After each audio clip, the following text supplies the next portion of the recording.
Yesu nashimwe ndabagumbiriye cyane mu izina rya Yesu nk'uko babivuze nitwa Akingabiye Claria je ndi umwana wa hano ego naje iwacu Yesu abahezagire cyane na papa nari namutumiye sinzi ko yatashe Yesu abaha umugisha mpagaze hano shimira Imana nari narabisavye Imana nkavuga nti Imana niwanyugururira nzoja imbere y'ishengero shima Imana Yesu nashimwe. Satani yari yanteje ubwoba mugabo namunesheje Imana ishimwe cyane. Dusangire ijambo ry'Imana riri muri Yesaya igice ca 3 ku murongo wa 10. Sindabarindira kwera umwanya ari mutoya. Mubwire umugororotsi ko azomererwa neza kuko azotungwa n'ivy'ibikorwa vyiwe vyamuje. Yesu nashimwe cyane.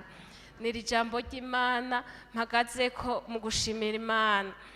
Sinza gutevya ndabicagagura jewe nk'uko abavyeyi baturungitse tukaja kwiga nja kwiga i Bujumbura. Yesu nashimwe. Mugabo muri uko kwiga kwanje nari mfise ikibazo c'amanere. Yesu nashimwe. Ntihahera amasaha 4 ndiko ndaraba kuri tableau nazo numva ndiko ndaka mu mutwe mugabo ntaco ntakoze ndasenga Imana ico gisata kingumako nkumva icwi rimbwira ngo ubuntu bwanje buraguhagije. Yesu nashimwe cyane. Hamwe n'ivyo turiga mugabo jewe navuga ati jewe naho bizogenda gute ndumukizwa sintrisha. Yesu nashimwe. Abandi bakavyiba mbona ariko ndavuga nti Daniel yavuze ati naho Imana itodukiza ntidushobora gufukamira ico gishushanyo. Yesu nashimwe cyane. Niri jambo ry'Imana ryo kugororokera Imana mfise. Rero bene data turaja ngaho ndamanuka murazi muri prive twebwe tuje ngaho barakubaza ko wamenye. Jewe rero naca mbwira mama niwe twavyumva kumwe ntuzovuga uzoca uhora nibakubaza kubera nta bintu vyuko wize prive vyo kuyoberwa vyaba birimwo nta hantu twavyumva. Je ngeze muri 12 ndayoberwa mugabo ngeze mu gice ca 2 hari ukuntu wiga prive ukabona niko uramenya ushaka kuja ku yindi shuri kugira bigaca bikunda kumenya mugabo jewe Imana iranyankira ndumva mbabaye ndavuga nti Imana agakiza twahawe none ko abandi bose bagenda mugabo Imana iranyankira. Yesu nashimwe. Ni kujambo ryo kujana n'Imana biruko ndemera ndayoberwa mugabo ndabandanya ndavuga nti jewe naho bigenda gute sinzotrisha. Yesu nashimwe cyane. Rero je naba kumumama yatunze abana benshi arambwira ati je kuva ntunga sinda none vyankira Claria. Yesu nashimwe.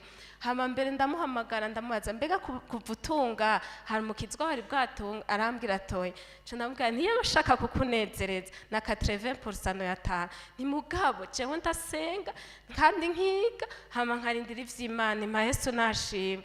Biguma ngaho arambwira ati mwana nivyukuri yari mukatolika mugabo asenga atahura ibintu vy'Imana aca arambwira ati vyukuri nivyo naje ari umwana nabonye umwe yabo wanyuma bavuka nundi akabo wa mbere ati uwo wanyuma niwe yagize umugisha uwa mbere yacaja mu bintu vy'urumogi kubera atagakiza yarafise nawe ugume kuri iyo Mana tuca tuvyumva kumwe. Yesu nashimwe. Ndaba ngaho je ndavuga ati ko mpejeje secondaire nta universite nzokwiga umutwe wacu ko nginzi Imana nkaronka diplome mugabo ngerageje gusubira inyuma hageze kuri diplome mama arambwira ati papa arambwira ati wowe rero jewe nzoza sinzoza kuri diplome yawe muzosanga kuri sare tujana mama irevre naramenye mugabo nabaye wanyuma. Yesu nashimwe.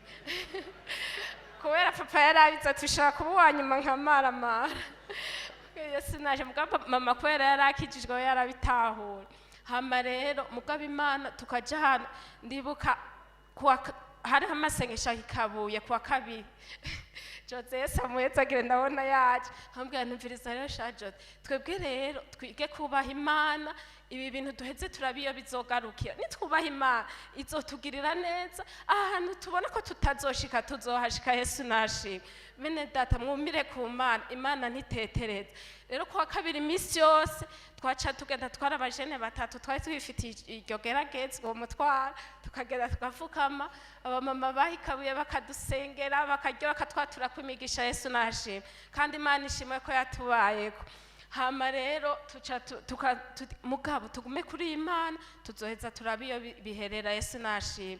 Hageze mpejeje ndavuga nti nta university nzokwiga, ndaronka n'akazi muri alimentation, mugabo Imana iratuma abantu barenga 3 ja kuri university, niho umugisha wawe uri nzoguhezagira. Ndumva mbabaye, ndavuga Mana ibintu byo kujana nawe ndumva binduhije, ntagura kuje kubera kije nakijijwe, kumenga ibintu by'Imana biragoye. Yesu nashimwe. Mugabo ndavuga nti nubwo biruko ntegeza kumvira Imana kuko nizompa umugisha. Yesu nashimwe cyane.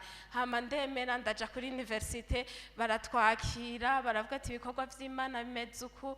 Jewe ndavuga nti jewe rero ibintu bava batugira abarongozi, reka nzogende baratoya abarongozi kugira ngo ntibangira umurongozi. Mugabo mwijoro ndyamye nza numva ikintu kiniga ngaho ijwi rivuga ngo gukorera Imana nta buhombe burimo, birambutse amahoro. Cangenda hasigaye jeudi imwe kugira batora abarongozi. Uwo musi nagiye baca basoma abarongozi vendredi, zambona baransoma, sinahagurutse ndavuga ibintu n'ibiki. Nagiye muri kohare rimwe baca baransoma, mugabo Imana yari yambwiye ko inkeneye ko nja kuyikorera. Yesu nashimwe. Hama ndakorera Imana, baratubwira ati ngaha rero muri university mu wa mbere nta mukizwa yigera yobegwa, mureme muzomenya. Yesu nashimwe cyane. Jewe rero ngira natango nca ndayobegwa. Yesu nashimwe. Ndumva mbabaye, ndavuga Mana aha niwe wavuze waransutse Mana, kubera iki umva yaramarira gusa, nkabona ko ataco nzovamwo, nkabona jewe none urumva. Yesu nashimwe. Papa yaravuga niga mwana we bizogenda gute ivyiwawe. Yesu nashimwe cyane. Naje nkaja urumva nkaja hano jenyene, abantu negera bari babandi dusangiye ibibazo nyene base nk'ikibazo ciwanje, nibo numva umenga nogira abagenzi. Yesu nashimwe. Hamaca ndabwira Imana kumbura ngira naragukore muga nta university nzosubira. Yesu nashimwe. Hama mbere ca ndaja gusenga, ngiye gusenga hacaguruka umuntu arashinga intare, aravuga ati je nayo rayobewe university nayize imyaka 4 nayizemwe imyaka 8, ariko Imana yarampezagiye irampa akazi, irampiza mu gisagara, irampa urugo rwiza. Nawe wowe umuntu uri ngaha umira ko Mana yawe izokugira neza. Numva uwo muntu ari wamvuye igikomere. Yesu nashimwe cyane. Nkaca ngerageza kurondera abantu intahe numvise baduwe Imana igahezagira, nkabaza basha aha hantu mwe mwahitwaye kandi bakamfasha, nkumva yuko nongeye intege mu rugendo. Yesu nashimwe. Hama bibaye uko ca ndavuga ati yo wumva Imana nisakumbwira byo kwiga, nukuri narayikora icyo yangomba ko naragihejeje, ntiyareke yawe ikirasubira ambwira iti subira kwiga. Nukuri ndaguseze ibi bintu by'agakiza biragoye, twabigiriyemo iki ntangura kwicuza. Yesu nashimwe. Muganda ndavuga ntumvira ntubasha Imana ngo numire ku Mana, nizo ubuzima bwanje nizo mpezagira, nta zoyiguma ko mpaka. Yesu nashimwe cyane. Ca ndagenda ndiga, muganda ndabwira Imana, Mana utamahisezera ko ntazosubira kudubura, jewe singenda. Imana kiratuma umuntu araza arambwira tureme Imana iri kumwe nawe genda. Ca ndagenda ca niga kuri Marte, naho nyene amakuru yose bize kuri imwe yonyene niyo nahejeje. Yesu muhezagira Cadrere Mark yaranyigishije ikuru yo yiwe yonyene niyo ntasi kubera wowe yaragira amapere yonyene, izindi urumva nta masaha 3 namara, naze numva mu mutwe ariko haraka, nkumva umengagira niruke mwibaraba. Ico gisata ndakigumanaho, mugabo nari umuntu baca bangira umurongozi, naho nyene bangize umurongozi nkaremesha abandi, bakavuga ati none we amashuri turiko tuyiga tuja, nkababwira ntahubwo mwe mufise ibibazo, nije ndiko niga ishuri y'Imana, niyahera nzoca ndonka akazi. Kandi je sinzoronka akazi ruguru, nzokora muri banki yahi Bujumbura, ntahubwo jewe barakwa kumpa akazi ntaraheza. Yesu nashimwe cyane. Burya rero akanwa kacu kararema. Yesu nashimwe. Je nagiye gukora deuxième session mwaka wa nyuma nza ndi mu kazi. Yesu nashimwe cyane.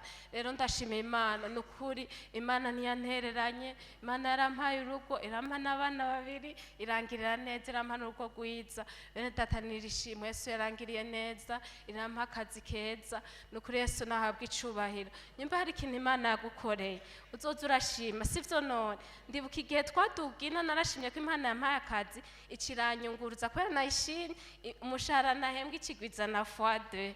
rero muzohore mushima Imana nukuri ryari ryo shimwe yari ngo mubwire umugororotsi ko azomererwa neza. Yesu nashima.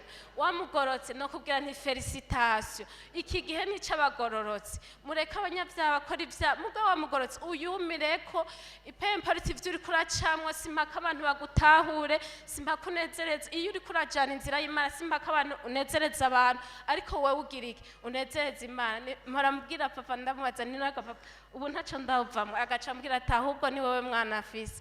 Yesu abahezagire, nirishimwe Yesu abahe umugisha. Mana turagushimiye ukugira neza kwawe, turagushimiye ingene wabanye natwe, turagushimiye ko watugumije Mana, ku bwacu ntavyo twari gushobora, ariko Mana wowe umeze neza. Turagushimiye Mana ko atamugororotsi yahebwe, turagushimiye Mana ko watugumije, turagushimiye Mana ku vyo wadukoreye vyose. Tuvuze bike muri vyinshi Mana, ibisigaye shishikare kuyesha icubahiro, shishikare kunezereza imitima yacu. Urakoze, tubisene twizeye mu izina rya Yesu.